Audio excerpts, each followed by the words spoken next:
All right, so I am ready to start making my musical collage, and I'm going to get a few things. I'm going to get a checklist that tells me all the things that I need to make in my collage so I can keep track of them. I'm going to write my name on it so I know that it's mine. I'm also gonna get an envelope so I can keep all of my stuff that I'm gonna make in today. It's an old, used envelope, so it's got some old names on it. I'm gonna write my name on it. Also use my Sharpie, so I know that it's mine. It might have even some old treasure in it from, oop, it does, from other past classes that never got used. So if you have treasure, or sometimes it's just garbage. Okay, so on my list, I have the first item that says make a keyboard. So a keyboard would be the keys on a piano, and we can make those all sorts of different ways, but we definitely want to make them look like a piano. So I'm going to take some black and white paper. I have some white strips of paper, and I'm going to use my pencil. If I want to change the shape, I could also keep it a regular rectangle. I'm gonna make mine a little bit wavy though. I'm gonna make some gentle wavy lines to make my keyboard a little bit interesting. So I just drew some wavy lines, and I made them easy to cut. They're not crazy that are gonna take me a million years to cut out or look really strange when I do cut them out. They're gentle wavy lines that are easy to cut. So keep that in mind. If you have to cut something, make it simple for yourself. So this is going to be my keyboard, and we are using something called artistic license. And you know that a license means that you're allowed to do something. A license to drive means that you're allowed to drive a car. Artistic license means that as an artist, you are allowed to change things. So it's okay that my keyboard is a little bit wavy. As long as people look at it and still know, oh, hey, it's a keyboard, as an artist, we are allowed to change things and make them different for our art. So that's artistic license. So we're gonna use a lot of that. So right now I'm cutting some keys, and I'm just making some black fringe on my paper. I'm gonna give it a haircut. And this is the easiest way to make a whole bunch of keys. I've got my glue stick, and I'm gonna start putting them into place. So one of the things that keyboards or pianos have is a pattern. They go 1 together, 2 together, space, 3 together, space. So if I wanted to do that, I certainly could. Mine are a little bit long, so I'm having them hang over the edge. I'm gonna cut them in just a second. So if I want to do that pattern, I think I'm going to. So 2 together, space, 3 together, space. And that's also gonna help it look more like a keyboard. Or I could have just done my black all the way across. That would have also been fine, but I like the pattern. And like I said, I have them a little bit longer than I need them, so I'm gonna keep them hanging off the edge, and I'll just give them a little trim later. That's easier than cutting them all and figuring out if they're the right size now. I'll do it later. And I'm putting lots of glue on them so they stick. And I only have room for 2 more over here, and that's okay. All right, so now I can trim them. So I flipped it over and see what didn't fit, and I'm just gonna cut them off that way. I do it all at once. So think about, you know, the way to do things. Is it the easiest way that you have, or are you making your job more difficult? You know what, I think my piano is a little bit long too, so I'm gonna trim it. All right, so the last thing it needs to look like a keyboard is the white keys. So I'm gonna take my Sharpie, and I'm gonna put those in. They actually go in the middle of the black keys. Then there's one in between. So I'm just drawing a line in between, and now I have my white keys too.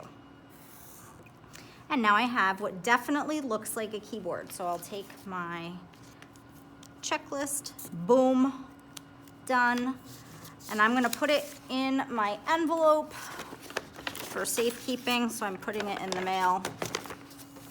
Moving on to my next thing on my list, which is make 2 hands. And I got hands to trace. I'm gonna pick 2 colors. Unless you want yours to be the same colors, you can pick the same colors, but I'm gonna do 2 different color hands. I'm gonna put my paper together, and I'm gonna take my hand and I'm gonna trace it.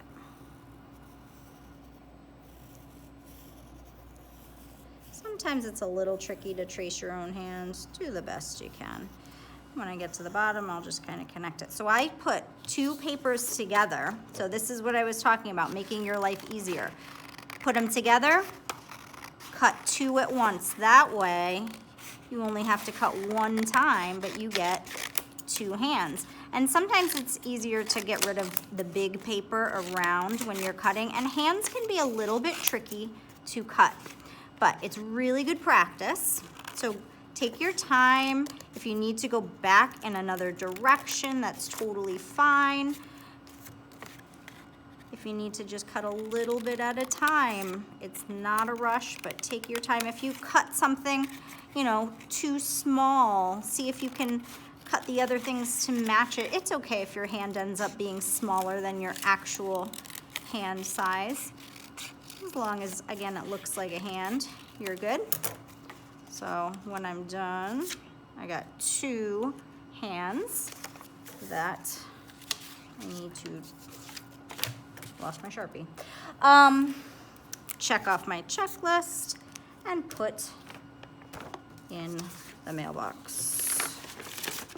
Putting them in the mail, getting them out of the way. All right, the next item on my list is make an instrument, and we want it to be easy to recognize. So something that I like to do is I like to make my instruments out of black paper. The reason why is if we think back to our background was so colorful. And it's nice to have little pops of black in our picture to make things stand out. So I'm gonna draw a shape that I'm pretty sure you'll be able to recognize when you see it. I'm drawing it nice and big so I have room. I have a nice big black paper I can fill up. And you can pretty easily tell, hey, that's a guitar, maybe it's a violin, but it's easy to recognize. So for example, if I were to draw this as my shape, nobody's gonna say, oh, hey, that's a great flute, because right now it's a rectangle. So that's not an object that's really easy to recognize. Same thing as if I did this, nobody's gonna say, oh, hey, that's a nice drum. But this, it has an interesting shape. So think about an instrument that has an interesting shape. I love guitars, I think they are a great one. But saxophones are great. Even flutes and clarinets are great. We just need to add more details so that people can know what they are. So I'm cutting it out. And again, I made it big enough so that I can add details to it. Now, I have some pencils showing on my guitar. So I'm gonna use the other side as the front. And I wanna put some things on my guitar. I don't wanna draw them on with pencil because that looks sloppy and it doesn't look great. Sharpie's not gonna show up on there. So I'm gonna make my details out of paper. So I'm gonna take some paper, I'm gonna make some strings for my guitar, and I'm gonna cut some really skinny strips of paper. And again, I have artistic license. It's okay if I only make 2 strings when we know guitars have many more strings than that. I'm gonna make a circle for my guitar because my guitar is one of those ones that has a hole in the middle, an acoustic guitar. Okay, so when I add these details, it's gonna look even more like a guitar. So I'll put glue on there. And then when something's tiny like this, sometimes I like to stick it on the top of the glue and just kind of run it along there. I got my little strings. And again, it's okay if you wanted to make zigzag strings. As long as people look at it and know, oh, hey, it's a guitar, you can change stuff up. But I've got a guitar I think it's pretty easy to tell what it is. So I will check it off my list and I'll put it in the envelope for safekeeping. All right, the next item on my list, at least 3 music notes. So I'm gonna show you guys a trick for making super easy music notes. Now, music notes look like this, okay? But when we make them out of paper, this is actually gonna be a little bit easier if we kind of build them like a puzzle. So I'm gonna cut out of black paper again, because I love to use black, and music notes are usually black, so that's a good thing.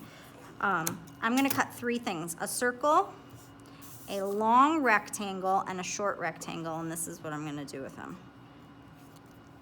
I'm gonna build my own music note. Boom. Okay, super easy to do.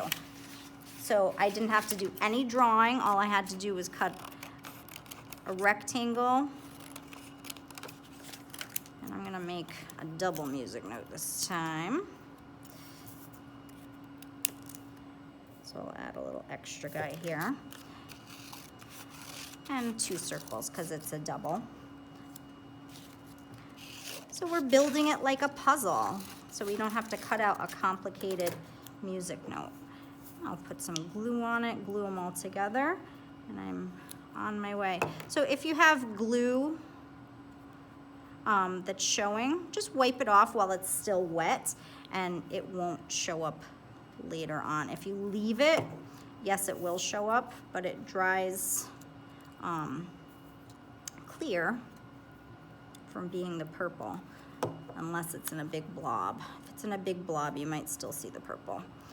Oops, I didn't use enough. This guy fell off. Now my fingers are getting sticky. All right, get on there. Okay, so I got another music note. I'm just gonna make a single one this time, so I have 3. And then I will have 3 music notes. And then after that, I am almost done with all of the items for my collage.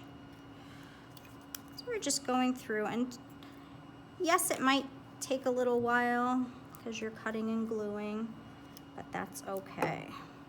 All right, made 3 music notes. Where do they go? In the envelope. Come here, guys. Going in the mail. Okay, so I know where they are. The last item on my list, making a mess now, is 3 shapes. Now, Mr. Henry Matisse, who we looked at his artwork, he loved shapes, and he used to call it drawing with scissors. So all sorts of different shapes in the world. So there's shapes with names like circles. There's shapes that don't have names. Those are called free-form shapes. So I just drew a blob, almost like that little painty blob on your desk. Those are free-form shapes. If we can't give it a name, we call it free-form. Some shapes are shaped like the moon or a star. Things in nature, we call those organic shapes. So there's all kinds of different shapes you can do. I'm cutting out the blob because I like a little paint blob. And Henry Matisse used to do little blobs too. But, and of course it has pencil on it, so I would use the other side. Could be a zigzag shape. I didn't even draw this one. I'm just cutting a zigzag too. I'll try to find a different color. How about some orange?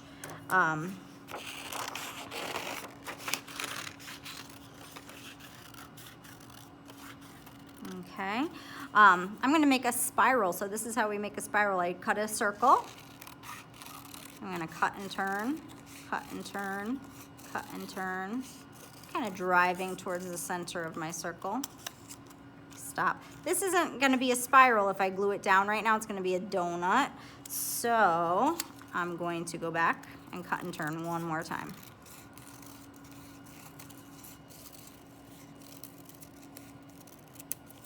And then if I did it right, I actually get 2 spirals. So I ended up with not 3 shapes, but 5 shapes. So I'm gonna save them all because it's always nice to have extra stuff. And I might not use it all, but that's okay. I might end up with too much stuff in the end, but I'd rather have too much than not enough. So I'm putting it in my envelope. And the last thing on my list says I hit all of my pencil lines, and that's just what I was talking about, not drawing things with your pencil and leaving the pencil marks there, flipping your paper over to hide it, making something out of Sharpie or covering it with Sharpie, or making it out of paper. All right, so I will be ready to put my collage together next.